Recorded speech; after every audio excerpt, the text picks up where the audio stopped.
Hey, it's Dr. J. It's been a while since I made a new video, but I'm here to talk about section 3.2. At the end of the lecture video, I talked about graphing these what are called mother functions, or some people call them parent functions. It's a different name for it, several different names for them.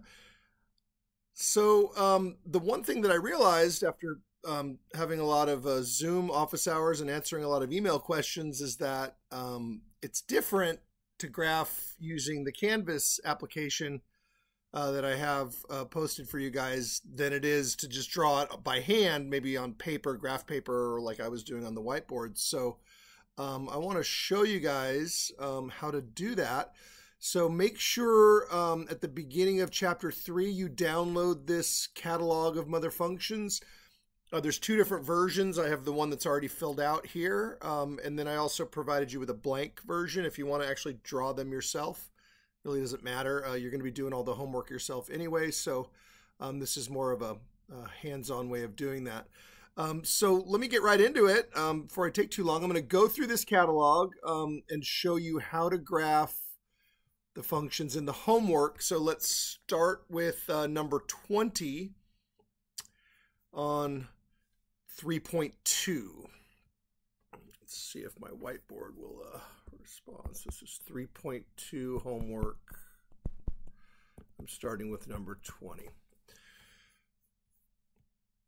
So I showed you the catalog. Let me switch back to that really quick. You could just memorize this list of inputs and outputs, the x and y values for the identity function.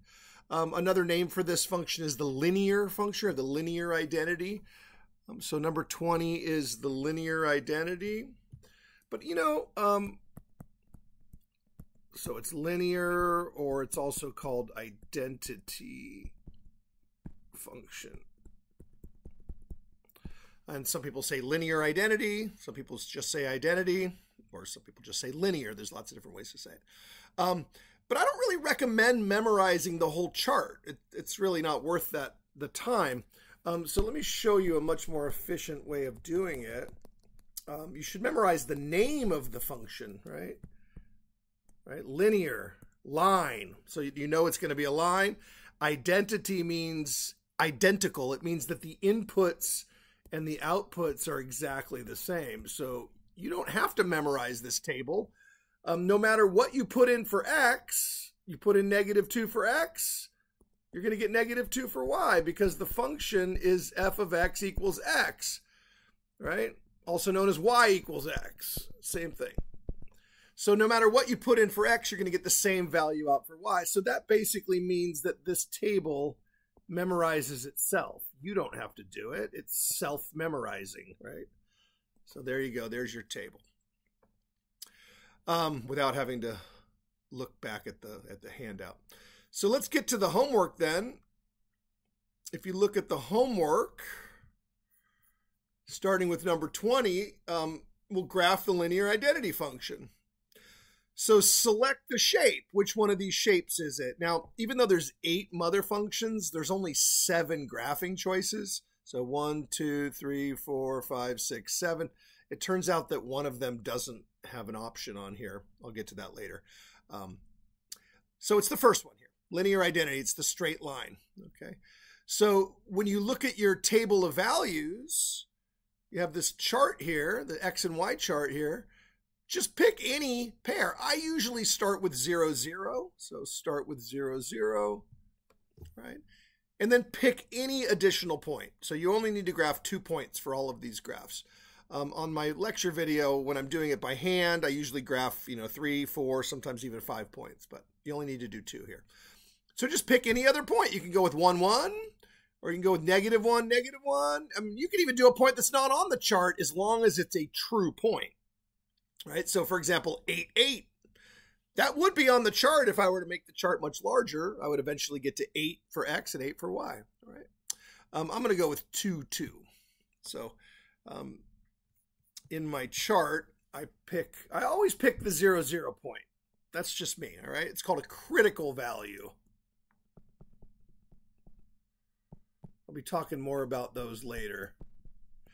It turns out for a line, every value is critical because it's a line, or you could say no value is critical. But just for the sake of getting the conversation started, I'll say 0, 0 is usually a critical value on most of the graphs that I'm going to be drawing. Okay. And then I chose one other point. So I'll call that the additional point. And I'm done. Additional point. So I did 0, 0 and 2, 2. All right. Now we'll go to domain and range. So remember, domain is all possible inputs or all possible x values. So that would be open interval, negative infinity, comma infinity. You see the domain goes forever in both directions. It goes forever to the left, negative infinity, and it goes forever to the right. The range is the same. Negative infinity, comma infinity. And submit, and you'll see that that gets marked correct. All right. See, the range goes from negative infinity down here all the way up to positive infinity. So when something goes off the screen, if it goes up, you assume it's going forever up, positive infinity. And if it's going down, forever down, which is negative infinity. All right. Let's go to the next one, number 21. So we have the absolute value function. Absolute value function. Let's see, should I clear this out? Let's see if there's a quick way to clear all this out.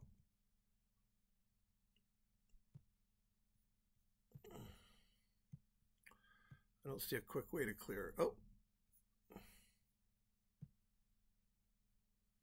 Sorry. Quick way to clear this out right here. Erase everything.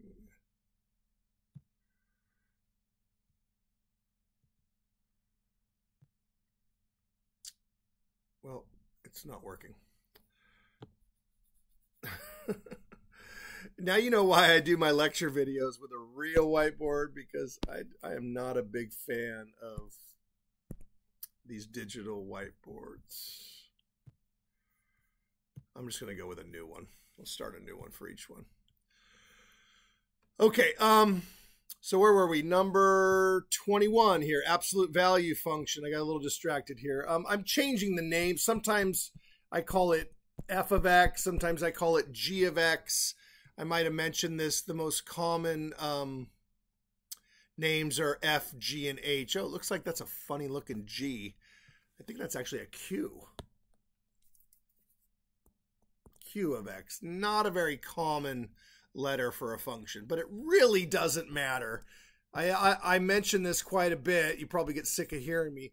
I want you to learn about functions. It's one of the main points of this class, but I also want you not to worry about it too much. So as soon as you see function of x, regardless of what letter it is, it really is not an important feature.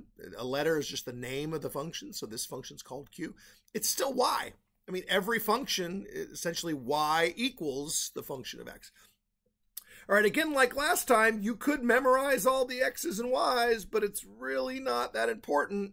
If you're going to memorize, just memorize the x's. I pretty much, most of the time, I'd say in like 5 out of 8 of these functions, I use the same spread of x values every time. -2, -1, 0, 1, 2. And I usually put them in order from negative to positive. Now remember, this is absolute value. Absolute value means to measure the distance from 0, right? How far away from 0 are these numbers? And remember, distance is always positive. You know, going all the way back to the beginning of this course. Whenever you say how far something is from something else, that distance, that measurement is always positive. So the distance of -2 from 0 is 2.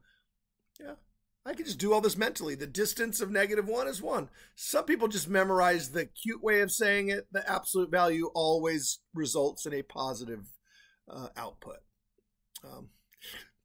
It's a little dangerous. It's the reason why I don't say that. I mean, I just did, but I try not to. is because there are going to be problems later on when in absolute value where the answers are not positive. And so by memorizing that, it kind of contaminates your way of thinking. What I would recommend is memorizing absolute value measures distance, and distance is always positive. And so that's a much more proper way of seeing it. All right, so where are we at? We're on number 21 here, absolute value function. So pick the shape. V, absolute value, looks like the letter V. All right, and you're going to plot the critical value. It's called the vertex. That's a critical value. It's a very important value. You must plot that first and then pick any other point. I did 2, 2 last time. I'm going to try some variety. I'm going to do negative 2, 2.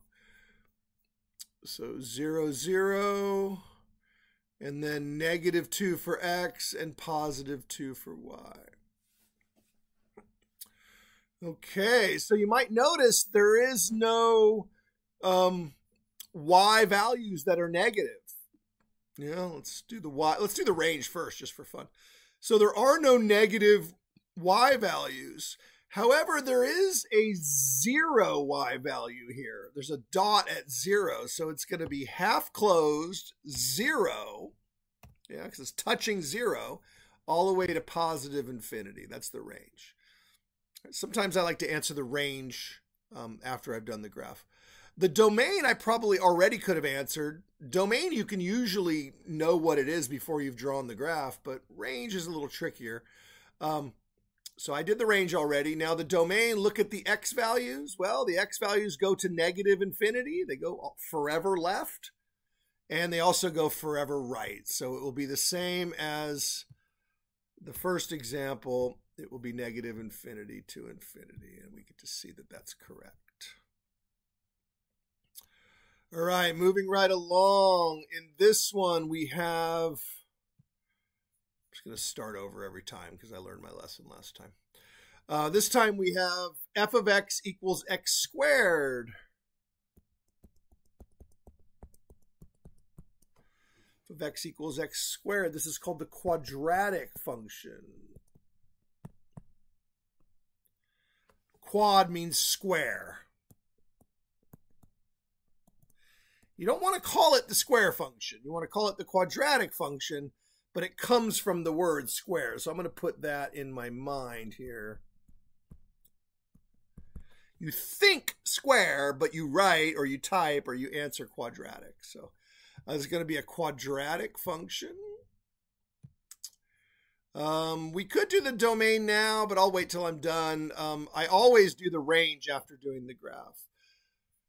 Okay, so you have, again, you have your list of X and Y values. And again, you could memorize just the X's.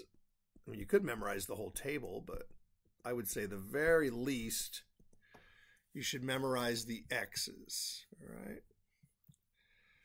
And that's a terrible looking tube. Again, this is the reason why I do my lecture videos with a real whiteboard and not this digital whiteboard. Still a little old-fashioned. Okay. So remember, squaring, okay? Now, you could do all the math and write it all out, kind of like I did in the video, but I'm just going to do it all mentally. I think at this point in the semester, you're going to want to be able to do these things mentally. So squaring. Squaring means multiplying it by itself. So negative 2 squared.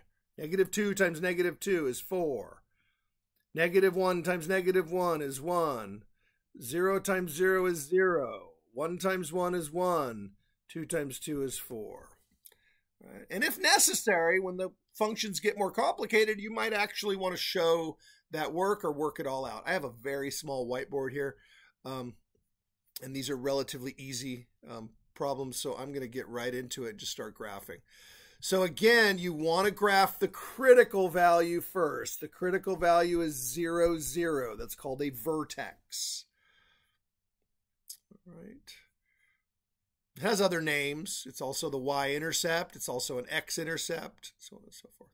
Oh, it looks like the other shapes didn't show up in this one, so that makes it a little easier to choose. It is the U shape. Personally, this has always bothered me that this program shows the parabola, the U shape, upside down, because I make such a big deal about its quadratic. It's a U shape, and they draw it as an upside down U. Your graph is actually not going to be upside down. You're going to plot the critical point, all right, and then one other point. Just pick one point. So we'll call this the additional point. And I should point out that the table of values is just a sample set, right? I choose 5 points. I'm not necessarily going to use all 5, but you can see that they're all part of the same relationship. You can even make more points if you like. You could use points that I didn't use, like 3, 9, right? 3 times 3 is 9. The graph paper is pretty common, only going to 10, although sometimes I make the graph paper sizes bigger or the graphing plane larger. For this example, I'm keeping it pretty simple. So 0, 0 plus 1 additional point, right? So what did I say? 2, 4. Yeah. But you want to be weird? Go for 3, 9. That one's still true, right? You can plot any additional point as long as it's true. Right? 3, 9, even though it's not in my chart, it's still true. I said 2, 4, so I'm going to stick with my original choice of 2, 4. All right, the domain. All right, so negative infinity to infinity, because it goes forever left. And it might not look like it in the graph. You go, well, that doesn't look like it goes forever. But if this graph were increased in size, if the plane were increased, then the curve would go forever to the left and forever to the right. I'm not sure if I'm being mirrored or not. So my left, I think, is your right. So it's confusing when I say left and right. But just look here. Look on the plane here. It's going forever to the left, even if it doesn't look like it. It really is. Now, the range, on the other hand, is just like the absolute value. It stops at 0. That's the lowest point. You always go from lowest to highest. And it goes all the way up to positive infinity. In other words, it never stops. We call that forever up. Yeah, positive infinity. It's in the y value. And we can see that that's been marked correct. All right, moving right along. So we are at the next function, the x cubed. All right, so remember, the name of a function is always whatever it sounds like, right? Whatever it looks like is what it sounds like, and that's what we name it, right? So this is called the cubic. Yeah, y equals x cubed. Yeah, or in the homework, I think I call it p of x in this example. I like to change the name of the function. Names change. So I could call this p of x. Yeah. I could call it f of x. That's the most common. Yeah. But it doesn't really matter. It doesn't really matter what I call it. The name is just a name. Sometimes it's f. That's the most common. Sometimes it's g. Yeah. But no matter what it's called, it's always y. Yeah. All right, so what do we got? We're going to need a chart, a table of values. Again, you can look at that handout, that PDF here. This one might be worth taking a peek at because the values are cubes. I'll come back to the square root later. So I'm skipping square root for now, and I'm going to cubic. Cubic, so it's x cubed. Again, in this handout, I called it f. So look at the y values. You're cubing the y values. So my x values are going to be the same that I used last time. -2, -1, 0, 1, and 2. But the y values are cubed. So you might want to maybe just do 1 for fun. -2 cubed is -2 times -2 times -2 times -2, which is -8. Sorry, it went off the screen there, but -8. negative 8. And you could probably do the rest of them by your mental math. Negative 1 times negative 1 times negative 1 is still negative 1. 0 times 0 times 0 is still 0. 1 times 1 times 1 is 1, and 2 times 2 times 2 is 8. The most common mistake I see quite a bit is going 2 times 2 times 2 and accidentally writing 6. Yeah, 2 to the third, accidentally do 2, 2, 2 and get 6. That would be not correct. It would not be exponential. That would be additive. 2 plus 2 plus 2 is 6. But 2 times 2 times 2, you all know, is 8. The most common mistakes are usually very simple mistakes. All right, so what's the name of this thing? It is the cubic. Cubic. All right, so that's this shape here. It looks kind of like an upward S, not the sideways one. I'll talk about that probably in my next video. I don't think that one will be covered in this video. So we're doing the cubic, so it's the one that's kind of upright. It's not sideways. So I don't have any other way of describing it. All right, so let's get right into drawing the graph. Let me point something out here. It's not called a vertex in the cubic. The cubic and the cube root are related to each other. We'll find out later in this chapter that they're called inverses. And so the center point, the 0, 0, it's still a critical point. Critical just means you must plot it. Yeah, that's the definition for, or working definition for this class. You must plot the critical point first. It's called the inflection point.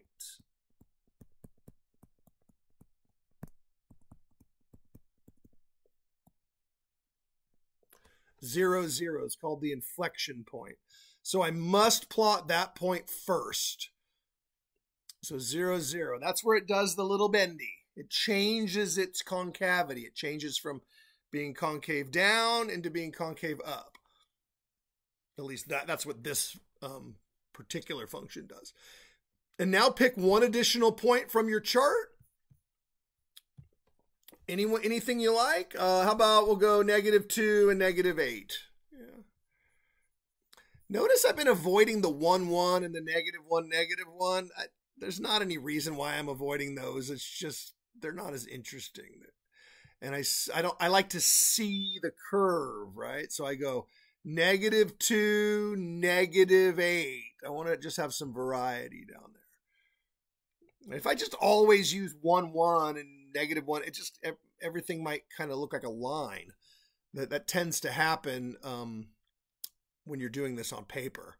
So even though we're doing it on the computer, I like to mimic the experience of doing it on paper. The domain and range is interesting of this. Like in this one, I said that it kind of resembles a line. It is. It's like a line with a kink in it. That's kind of what a cubic is.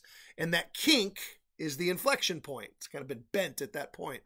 But it is it resembles a line very much so. So much so that the intervals of domain and range are both the same as the line, -infinity to infinity. It has the same domain and range. Sometimes I refer to that as an inherited domain and an inherited range, right? It gets it. It was born with it, right? Question 24. So kind of moving around a little bit. I'm not going through the handout in exactly the order that I originally did it. So for this one, go back to your handout. We're skipping the cube root for now. The cube root will show up, I think, in section 3.5. So we'll just put that one on hold for now. At least the graph will. And we're going to go to this one, the reciprocal function. Reciprocal function's interesting because it has the DNE. Yeah, and I'll talk about that in a minute. So let me get a new whiteboard here.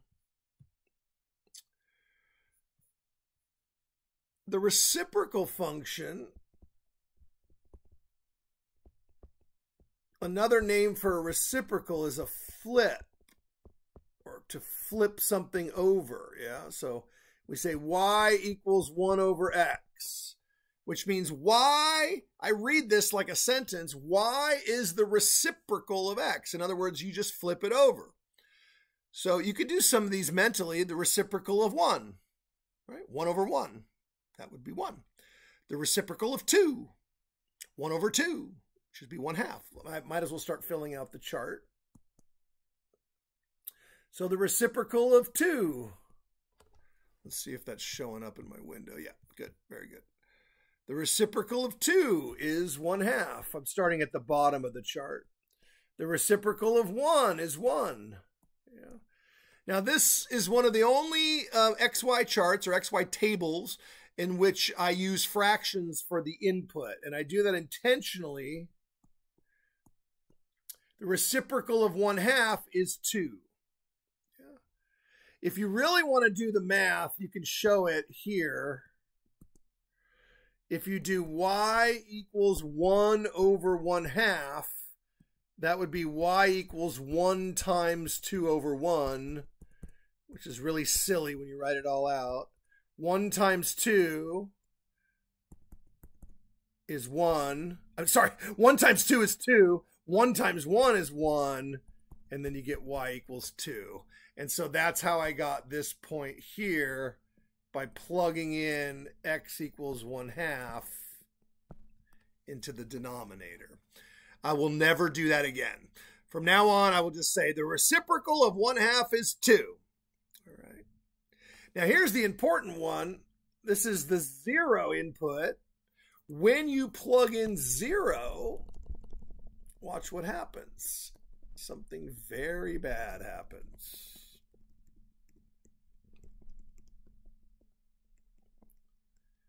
Mathematically bad. When you plug in x equals 0, you get DNE. DNE is an acronym for does not exist. So this line right here is DNE. And so that's an asymptote.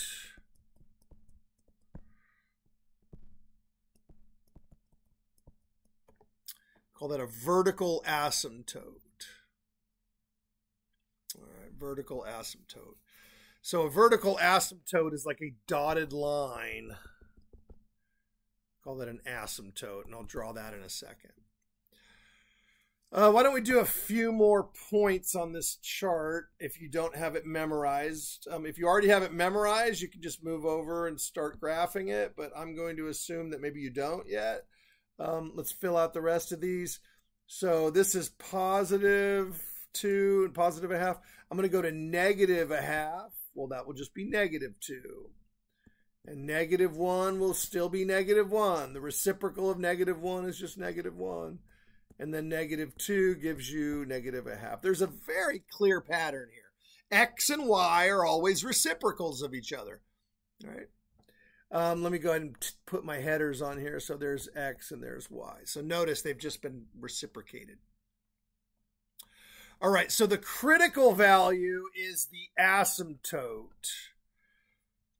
Now, we'll get more into this later in the semester. This is really just an introduction. The asymptote is this line here down the center in which the two sides of the graph do not touch. They do not touch each other. So moving back to the homework, this function is called the reciprocal function. Looks like this. Yeah, it looks like two split curves, right? And you're going to graph 0, 0 first. That's going to give you your asymptote. So it turns out, and again, this requires a much more lengthy discussion and lecture topic later in the semester. It turns out that there are two asymptotes. There's a vertical asymptote and a horizontal asymptote. Don't really worry about that for now. Just plot the vertical, and then the horizontal will go along with it. It'll automatically put that horizontal. I mean, I could give you a brief description of it. If you keep plugging in larger and larger x's, like so x equals 4 and 5, 6, 7, 8, 9, 10, maybe even really big x's like 100 or something. If you plug in a really big X, big number for X, you get a very, very small number for Y. So if you plugged in 10, you would get 1/10, which is very small. If you plugged in 100 for X, you'd get 1/100th, which is even smaller.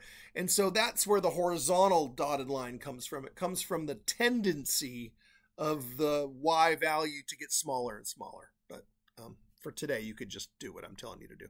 Pick that graph and then go back to your chart over here and pick an additional point, right? Hey, I've been avoiding this 1, 1 point for the longest time, so I'm going to go ahead and use it. 1, 1. Just to show you on the, notice I blew this up pretty big so you can see that 1, 1 is very easy to see. There you go, 1, 1. You could have also done -1, -1.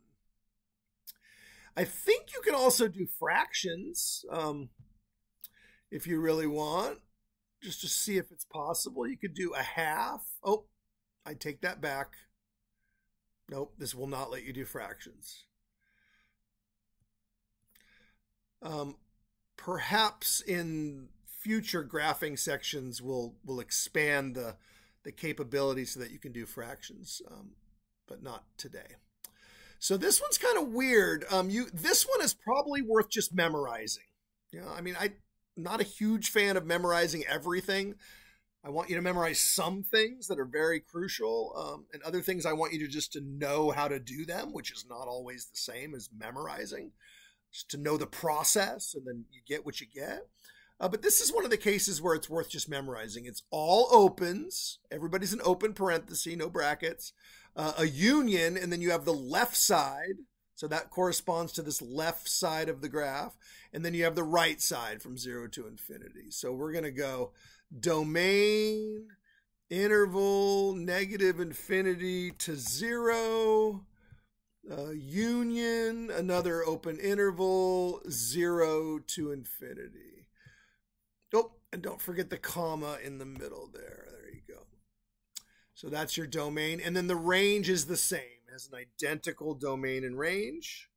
You can kind of intuit why that's true. When you look at the chart, look at your table of values, look at the X's and the Y's are the same numbers. They're just rearranged in a different order, but they're identical. Yeah, they're both identical.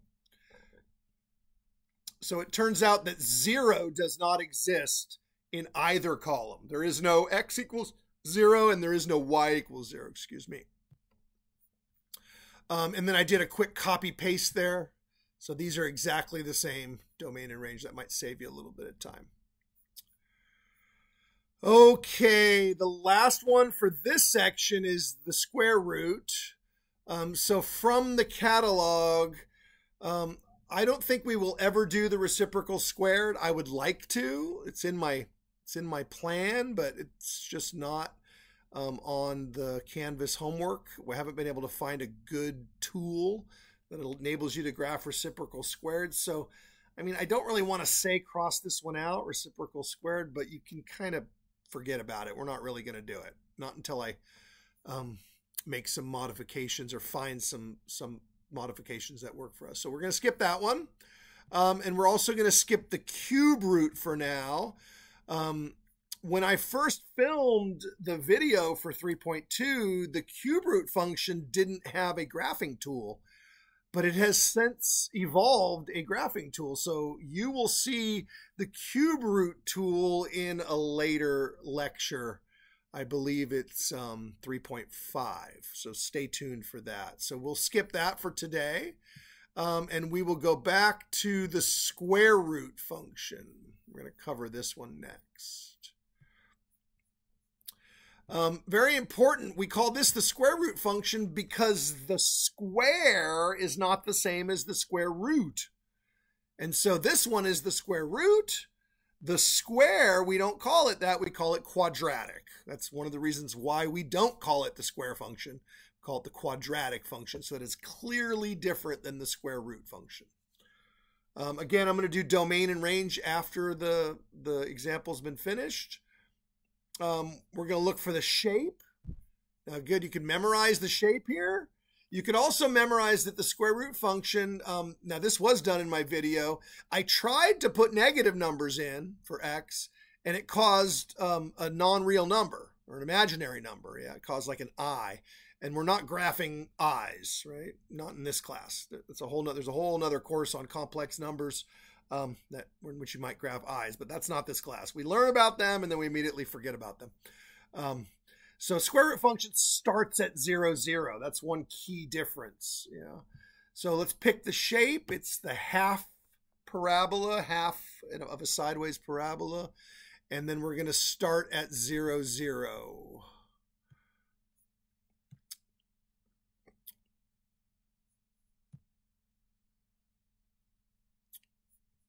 Sorry about that. I'm trying to start a new one. All right, so our table, y equals square root of x. This is the only function table that starts with 0, 0 at the top row. Normally I put 0, 0 sort of in a middle row and because it's in the middle of the graphing plane, but that's not true in this function. It's starting at 0, 0. All right. And again, I would memorize the x's. You're going to use perfect square x's. 1, 4, 9, 16. If you want to go further, the next one would be 25 and then 36 and so on. I usually stop at 16. Heck, I usually stop at 9. I don't make it all the way to 16 very often. All right. And then remember, you are taking the square root. So the square root of 16 is 4. Again, I'm going to put that in a little bubble here because I hope you can just do those in your mind. That's supposed to be a happy face. It's the worst happy face ever. Okay. Square root of 9 is 3. Square root of 4 is 2. Square root of 1 is 1. And square root of 0 is 0. So the critical point here is 0, 0. This is called, it's a critical point, but it's called a terminal point.